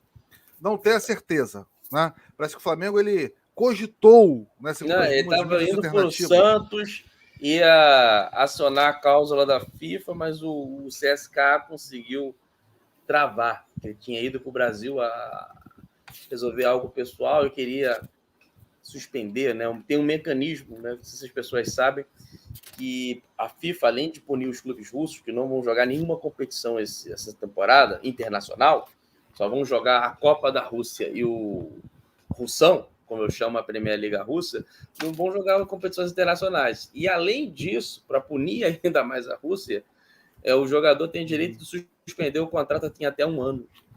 E outro jogador que teve um destaque foi o Cheryshev, né? Foi muito importante naquela reta ali entre as oitavas e as quartas de finais, o Renan. E como é que o russo, né, ele aproveitou essa Copa? Você que esteve lá, né, como é que o russo ele recebeu essa Copa do Mundo? Né, ele questionou o legado da FIFA. Ele, por acaso, teve como é que foi a mentalidade do russo? Né? Mas com relação ao futebol, todos sabem que eles são apaixonados. Né? Tem os seus ídolos, teve o seu... A gente já falou aqui dos momentos que tinham seleções bastante competitivas lá na União Soviética. Mas como é que o russo, né, se mostrou... foi muito interessante essa Copa, porque foi pelo menos que eu acompanhei, né? E pelo meu olhar, tá? Como a Rússia se mostrou bem simpática, cara, com relação a esse evento mundial, né? Poxa, muitas pessoas tinham essa visão meio que obscura da Rússia, um país gelado, frio, pessoas frias. Cara, que eu vi assim, pelos principais meios de comunicação, uma Copa, assim, que, sabe, bem leve, né? Bom, pelo menos de longe, né? Que eu acompanhei. Não sei a sua visão, que você esteve lá. Olha, diretamente. Eu cheguei na Rússia umas 2 semanas antes da Copa. E parecia que não tinha Copa. O pessoal levando a vida normal, sabe? Parecia assim. Ô, Renan, como é o mesmo assunto, Tonai, E aí, já que você falou que não tinha Copa, só para não perder, como é que foi você lá vendo, né? Acho que ninguém acreditava que a Rússia ia a lugar nenhum, né? Mesmo na própria Rússia lá, né? Tinha um descrédito grande, né? Você via reportagens nossas. Depois de passar pela Espanha no pênalti, como é que foi o clima, a decepção de perder no pênalti para a Croácia, né? Emendando a pergunta lá nas quartas. Vamos lá. Eu cheguei lá, tava assim, normal, nada tá acontecendo. Tipo assim, vocês estão vivendo uma Copa do Mundo. Normal, assim. Normal, assim, para eles. Falavam, normal, não. Assim, normal. Falei, nossa, que estranho isso. Até escrevi numa crônica, tal, em um texto, tal. Parecia que tava meio frio. Mas conforme iam chegando... Isso, essa camisa aí mesmo. Aí conforme chegavam os estrangeiros, chegava a turma da Copa do Mundo, eu vi, começou as festas na rua, que eles não estavam habituados, assim, eu estava vendo que o povo estava bem feliz. Bem feliz. Aí começou, mas a descrença na Rússia. Total. Descrença total. Aí, beleza. A Rússia tendo a Copa, tal, aquela coisa toda. E a Rússia foi passando. Foi passando. Ninguém acreditava. Eu vi russo chorando quando o Brasil foi eliminado para a Bélgica. Eu estava em São Petersburgo, não vi o jogo no estádio do Brasil. E o Brasil foi eliminado, e eu estava em São Petersburgo na FanFest. Um russo chorando com a bandeira do Brasil pintada no rosto. Nunca mais esqueci disso. Eu não chorei, mas fiquei mal. Fiquei meio assim, nossa. Assim, foi estranho. A forma como o Brasil foi eliminado. E o russo... Eles estavam se torcendo para outras seleções, porque sabia que a Rússia não ia chegar longe. Mas eu lembro, antes do jogo da Croácia, quando a Rússia passa de fase, eu estava em São Petersburgo, foi uma festa. Eu nunca vi os russos tão brasileiros como naquele dia. Estavam se abraçando na rua, e eles começaram a cantar uma... Pena que eu não consegui filmar, porque eu estava sem bateria. Ou, sei lá, por algum motivo, não consegui filmar. Eles estavam na rua, assim, na calçada, cantando uma música de uma banda chamada DDT.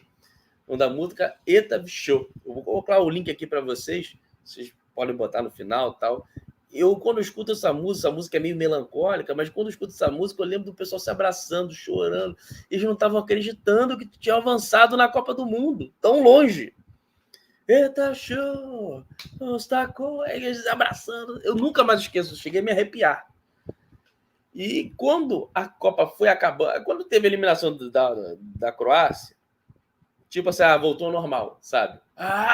Foi. Aí foi eliminado, não foi um drama, assim, como o Brasil foi eliminado.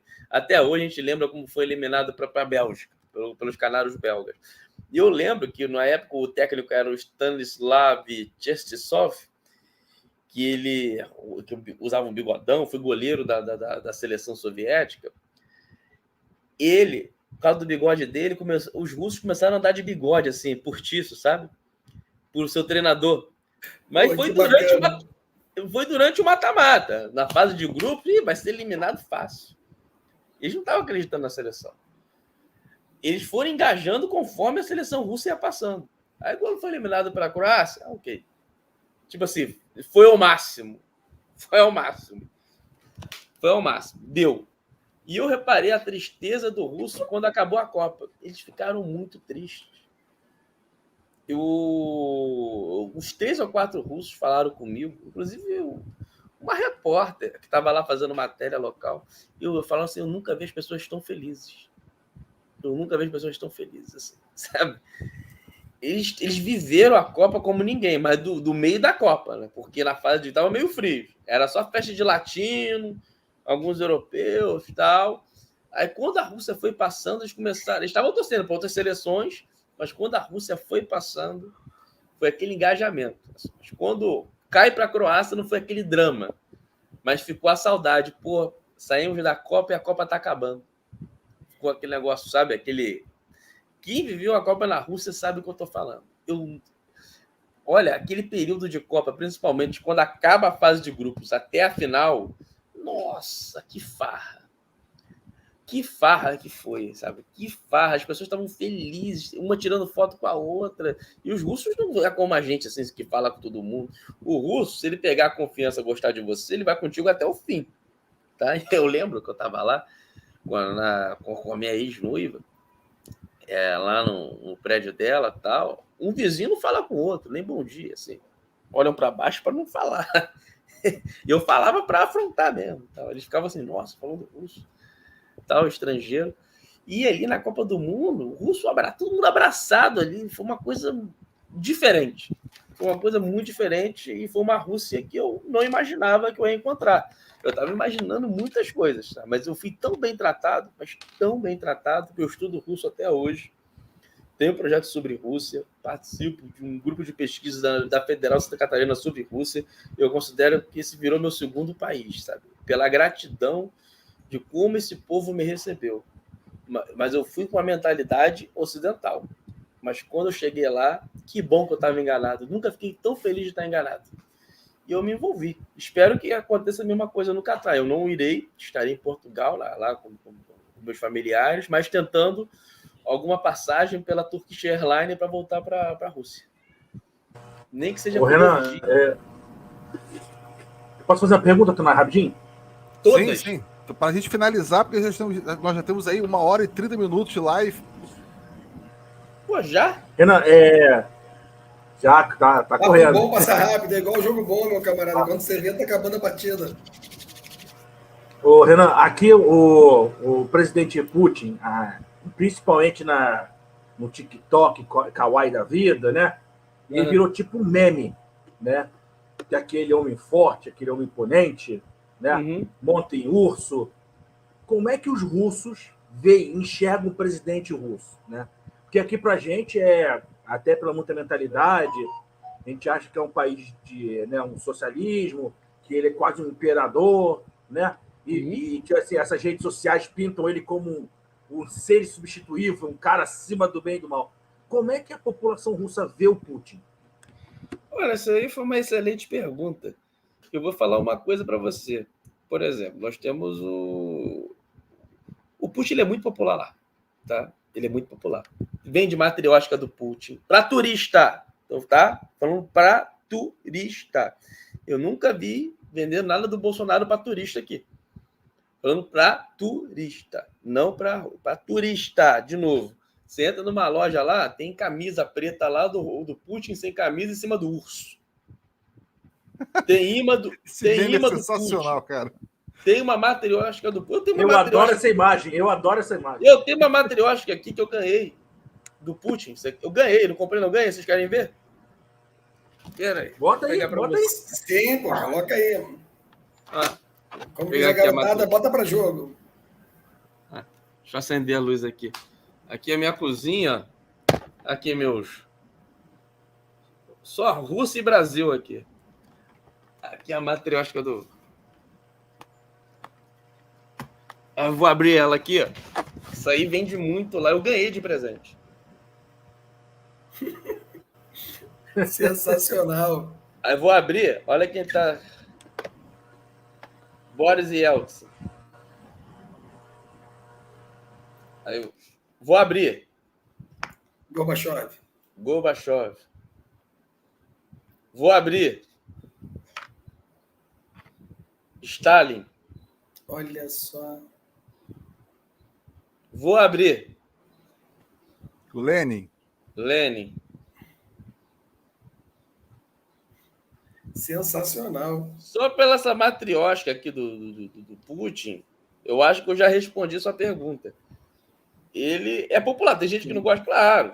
Claro, tem gente que não gosta, tem gente que gosta, tem gente que odeia, tem gente que ama, tal.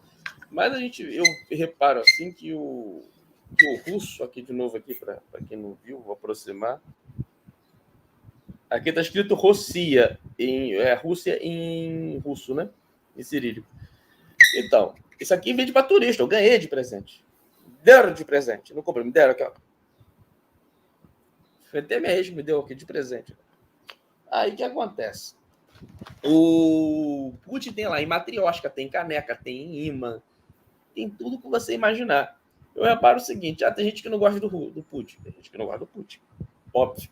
Mas tem gente que gosta, mas que admira muito como o Putin representa o país fora da Rússia, sabe? Como se fosse um líder. O que o Putin ele tem um perfil, aquele perfil ainda soviético. A gente tem que lembrar que a União Soviética, embora o Putin não queira voltar para a União Soviética, isso aí que o Putin quer fazer, nova União Soviética, pessoal, isso aí é delírio. Pós-verdade. Isso uma aí é esquizofrenia da pós-verdade. Delírio de desinformados. Pelo contrário, Putin odeia o comunismo, Putin odeia a esquerda. Ou mais do que delírio, né, Renan? São as boas e velhas fake news, né, tentando manter vivo, né, o eterno fantasma comunista. Isso não existe, cara. Gente, não existe. Não existe. O Putin é um cidadão soviético, foi da KGB. Ele foi, depois, quando acaba a União Soviética, ele é assessor, ele trabalha na prefeitura de São Petersburgo. Depois que ele vai para Moscou, no governo Yeltsin, e ele vira primeiro-ministro, e depois, com a renúncia do Yeltsin, já muito doente, ele vira presidente da Rússia. Ele é visto assim como um líder que tirou a Rússia da crise dos anos 90, que foi a década perdida, que assume, que tem e concebe a Rússia como uma potência, né? Que o russo não tem essa questão de ser subserviente a nenhum país. Nenhum. Se você for à Rússia, você tem que aprender russo. Tá? Eles valorizam muito a língua, muito. Os seus costumes, seus hábitos. Lembrando que a Rússia, a União Soviética foi uma potência, teve a decadência dos anos 90, principalmente depois da perestroika, da glasnost. Mas é isso. Eu diria que o Putin, ele tem muitos fãs, digamos assim. Tem muita gente que admira, tem gente que não admira, que é normal, mas, no geral, ele é admirado sim, ó. Não é à toa. E olha, se daria para o turista algo... Você já viu algo para comprar do Bolsonaro? Assim, você vê entre fãs do Bolsonaro, adeptos, tá? Ou de qualquer outro político do Brasil. Mas aqui, ó, isso aqui é um souvenir que eu ganhei de presente, gente. Eu ganhei isso aqui de presente. Você chegou no aeroporto, em qualquer loja lá, no free shop, você vai encontrar uma matriosca. Vai, isso que eu tô falando. Você vai, não é algo que eu vou mandar fazer na gráfica para eu sair com meus amigos para curtir meu político favorito. Você vai em qualquer lugar lá, tem coisa. Camelô, vendendo coisa do Putin. Então, Renan, Tonai, né? O papo tá bom, gente nunca... Vou emendar minhas perguntas finais aqui para o Renan. Uma para o Renan, torcedor. Qual a sua expectativa aí para o... Eu sei que não está muito bem, né? Sempre que possa, às vezes, também estou lá olhando, rapidinho, curtindo. Seu Spartak ali está em sexto lugar, consegue classificação, vai ficar com o Zenit mesmo, que tem um jogo a menos. Quem vence o campeonato russo? Qual a projeção que você faz para o seu Spartak? E a outra pergunta, como você é estudioso aí, né? Não só do futebol, mas de Rússia, e não tem como deixar de tocar na União Soviética. Como é que foi a repercussão que você tem através dos contatos da recente, né? Não tem nem 10 dias hoje, na verdade, né? Da morte do Gorbachev aí no dia 30 de agosto. Isso teve alguma repercussão? Normal? Como é que foi isso lá? Vamos lá. Vou começar pelo Gorbachev, eu encerro com o meu time. Eu sou flamenguista e Spartak, principalmente depois quando eu me senti traindo o Spartak, eu me tornei muito mais o Spartak. Eu acompanho os dois clubes mesmo, Flamengo e Spartak. Vou até botar o cachecol aqui. Vamos lá, Gorbachev.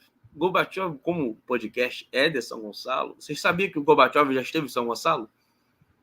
No CIEP lá de Neves em 92, já tinha acabado a União Soviética. Com Brizola, se eu não me engano. Com Brizola, a bateria da Viradouro foi tocar lá, inclusive, e ele esteve com a Raíssa. Então, Gorbachev. Eu não sabia dessa história. Eu escrevi uma matéria na época, no jornal tal. O Gorbachev teve em 92, no CIEP ali, que hoje é ali o IFRJ, Instituto Federal do Rio de Janeiro. Fica próximo do Detran aqui em São Gonçalo. Vamos lá, Gorbachev. Gorbachev é uma figura controversa. Na Rússia, eu não senti que ele é querido em momento nenhum. Ele tem uma áurea, eu diria até uma falsa áurea de herói para o Ocidente. Os Estados Unidos conseguiu destruir, né? A perestroika, a glasnost, e eu só vi que só fez mal para o sistema soviético. Teve um referendo na época que a população de então era contra a queda e tal. E o Gorbachev, na época, quando cai a União Soviética e tem a eleição presidencial, a primeira, ele tem menos de 1% dos votos. Lá na Rússia, ele é um cara, tipo, herói não é. Querido não é. Ele é mais um político. Não, é pior, Paulo. A imagem, né? Só queria ouvir mesmo do Renan. Eu não diria mais um político. Eu diria mais que... um político que, para os russos, colocou o país na situação gravíssima. Exatamente. Por conta de ser subserviente aos Estados Unidos e ao Ocidente. A década perdida, sabe? O Gorbachev, longe de ser herói, ele é herói para os Estados Unidos. Óbvio que vai ser. Tem até o livro que eu estava lendo na Nova Acrópole, de Niterói, que é uma escola de filosofia, lá, minha amiga a Ana Célia dá aula, e eu estava na biblioteca, tem até um livro lá, Perestroika, do Gorbachev. Aí eu comecei a ler o editorial, né? O início do livro, e o livro foi publicado pela editora americana. Aí o Gorbachev falando, porque resolveu explicar a Perestroika para o público dos Estados Unidos e do mundo, mas cita Estados Unidos e o mundo, enfim. O Gorbachev já tinha uma visão de alinhamento com os Estados Unidos para tentar salvar o regime, enfim, um fracasso. Foi um fracasso. Não sei se vocês já viram, tem no YouTube, a propaganda da Pizza Hut com o Gorbachev. Vocês já viram? Que o Gorbachev está numa mesa, ele entra na Pizza Hut, então tem uma família lá reclamando que era da União Soviética e tal. Ele ficou falando, aquele homem destruiu a União Soviética, não sei o quê.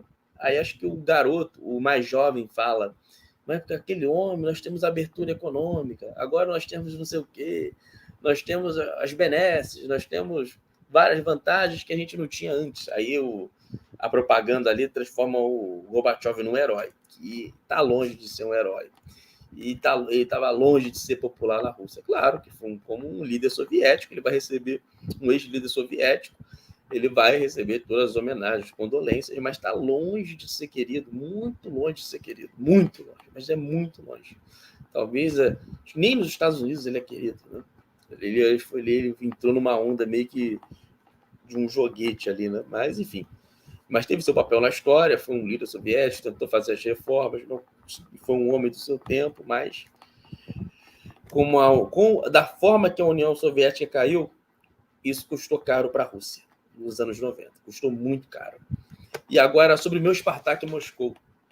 Olha, o Spartak, ele é atual campeão da Copa da Rússia, ganhou do Dinamo, né, que é o clássico mais velho da Rússia, mas tomou uma goleada sonora na Supercopa da Rússia de 4-0 para o Zenit, né? A Supercopa que abre a temporada. Começou até bem, eu estava empolgado, falei, não acredito. Aí tomou 4, fiquei mal, nem transmiti, eu só assisti, fiquei mal, perdi até a noção do tempo aqui em Copacabana. Eu era o único desolado em Copacabana com a camisa do Spartak, ninguém entendendo nada. E o Spartak ele perdeu uma grande chance de superar o Zenit no domingo passado. O Spartak perdeu para o Zenit dentro da sua casa. O Spartak abdicou de jogar. Ah, mas o Zenit é mais forte? Claro que é mais forte. O Zenit tem o melhor futebol da Rússia disparado. O Zenit, inclusive, caso pudesse jogar a Champions League, merecia até uma chance melhor. E numas oitavas de finais, no mínimo, sabe? O Zenit joga muito bem, um futebol vistoso. É um nível futebol brasileiro, assim, de G4, sabe? O Zenit está jogando. O Zenit está jogando um bolão, assim. Provavelmente vai ser o campeão russo. Muito provável. E o Spartak perdeu um jogo, mas ainda joga, né? Ainda vai ter a rodada que o Spartak vai jogar. Mas só que o Zenit vai pegar aí agora em São Petersburgo o Orenburg, que estava na temporada passada na segunda divisão. Deve 3 pontos fáceis. O Zenit já está na liderança isolada, com 3 pontos acima do CSKA, que é o segundo, que tem 17. Mas, enfim, eu acho que o Spartak perdeu uma grande chance de continuar brigando pelo título por conta dessa derrota. Como foi a derrota? O Spartak deixou de jogar e estava jogando em casa, em Moscou, na sua arena. E, enfim, o Spartak ainda saiu na frente, mas tomou a virada. Malcom jogou demais naquele jogo. O Wendel, para mim, foi o melhor. O Wendel, que o Flamengo queria, o Wendel, ele foi tão correto com o clube, que falou, ó, Flamengo, se você acertar com o Spartak, tudo bem, mas eu não vou pro Flamengo pela ação da FIFA. O Spartak renovou, o Zenit renovou o contrato com ele até 2027. Ele joga muito, joga demais. E o Spartak, ele tem bons jogadores assim, mas individuais. O Zenit tem bons jogadores que sabem jogar em coletivo. O craque do Spartak é o holandês Kins Promes. E a jogada do Spartak é, vamos jogar pro Promes. Agora, como se anula o Promes, o Spartak é aquela coisa ali, aquela correria de defesa, né? Mas hoje eu vejo o Spartak como o segundo ou terceiro melhor time da Rússia, né? O CSKA ali é um pouco equilibrado. O Dinamo tá mal, o CSKA tem um latino, o Carrascal, que jogava no River Plate, que é destaque lá, e o CSKA ele é muito forte em casa, mas fora de casa não é tão forte. O Spartak vem mantendo uma regularidade, inclusive fora de casa, mas contra o Zenit é covardia. O Zenit hoje é a melhor equipe da Rússia e vamos ver se o Spartak consegue se recuperar. Né? Eu acredito que termine ali entre vice, terceiro e apostar as fichas no bom e velho mata-mata que é a Copa da Rússia. Então é isso, vamos encerrar então. Já passamos e muito do teto da nossa live. A nossa live tem uma duração de 1h20. De 1h20. Chegamos a 1h46. Senão a galera não assiste, né? A gente tem que saber, né, que rapaziada. Mais do que a galera não assistir, eu acho que assiste sim, o papo foi ótimo. Senão ele não volta, parece a gente suga o camarada todo de uma vez, ele não vem falar conosco outra vez, né? Vocês querem ver a camisa do Ibson? Por favor. Tá escrito o nome dele em cirílico. Ele jogou com essa camisa, eu consegui pegá-la com um flamenguista que colecionava camisa de jogos de clubes internacionais de ex-jogadores do Flamengo. Essa camisa aqui é do Ibson. Olha só, que bacana. Olha aqui atrás o nome dele, ó. Tá escrito Ibson, em cirílico. Eu acredito em você, pô. Aqui. E aqui era o antigo brasão, hoje é o urso, né? Do Campeonato Russo, aqui, ó. Da federação, aqui, o Campeonato Russo da época do Ibson. Aqui, ó. Que bacana, hein? Terminar um pouquinho aqui, mostrando uma raridade. Pô, outra raridade, que bacana. Parabéns aí. Parabéns. Vamos nessa. Nada, obrigado a vocês e vamos ver se quiser outra live, quiser fazer outras coisas, falar, dissecar esse livro aqui que é importante, pô, preparar uma apresentação, contem comigo, adorei estar com vocês, que eu só assisto, né? Depois da live. Eu assiste e divulgue. Assiste e divulgue. Mas eu divulgo. Indique sempre alguém para ser entrevistado. Hoje na transmissão lá do Campeonato Russo, eu sempre divulgo o canal de vocês. O Tonai sabe disso. Obrigadão, Renan. E, Cláudio, valeu. E eu te agradeço, cara, pela oportunidade de conversar aí com o Renan aí, que é teu amigo próximo, né? Cara, que papo bacana, né? E assim, eu acho que a fala dele foi muita sensação que eu tive. Imagina que todo mundo que esteve conosco também.